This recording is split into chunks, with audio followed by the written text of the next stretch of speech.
বিয়েটা কিভাবে হলো প্রেম থেকে? শুরুর গল্পটা আসলে এই লোকটা আমার পিছনে ঘুরে আমাকে প্রেমের অফার দেয়, তারপর আমি টাইম নেই, তারপরে হচ্ছে যে আস্তে আস্তে রিলেশন হয়, তারপরে বিয়ে হয়। এই হচ্ছে মানে মোটামুটি সারাংশ। আমাদের meeting was accidental, totally accident. But তুমি তো প্রেমের প্রস্তাব দিছো, এটা বলো। তুমি অ্যাকসেপ্ট করেছো?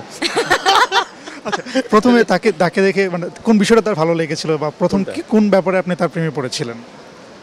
ইনফ্যাক্ট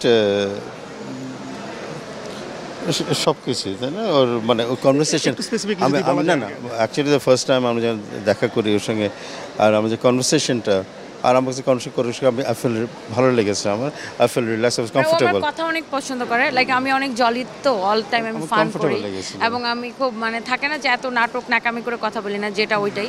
সো এটাও অনেক লাইক করে এন্ড এটা দেখে ন্যাচারাল টাইম। আপনি তার কোন বিষয়ের প্রতি প্রেমে পড়েছিলেন বা কোন ব্যাপারটার জন্য তার প্রেমটা অ্যাকসেপ্ট করেছিলেন? এখনো আমি সবসময় একটাই কথা বলি, ও অনেক ভালো মানুষ দেখে আমি বিয়ে করছি, এটাই আমাকে ইমপ্রেস করছে, আর কোনো কারণ নাই। কিন্তু তাদের মাথায় কোনো ঘিলো নাই, তারা কেন বুঝে না যে আমি নিজে একজন ব্যবসায়ী এবং এই মুহূর্তে আমার 12টা শোরুম রানিং। সো যদি আমি টাকার জন্য বিজনেস করতাম তাহলে এই টানা এই 18 ঘন্টা গাদার খাটনি খাটার তো কোনো দরকার ছিল না, রাইট?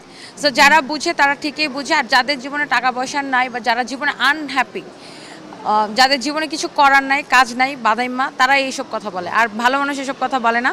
অ্যান্ড কারণ আপনি বুঝতেছেন আমি ব্যবসায়ী, আমার কি আমার হাজব্যান্ডের টাকার দরকার আছে? বা ওরও আমার টাকার দরকার নাই, আমরা যে যার যার মতো কিন্তু অ্যাস্টাবলিশড। সো এটা যারা বলে তাদের মাথায় বুদ্ধি নাই, গিলু কম।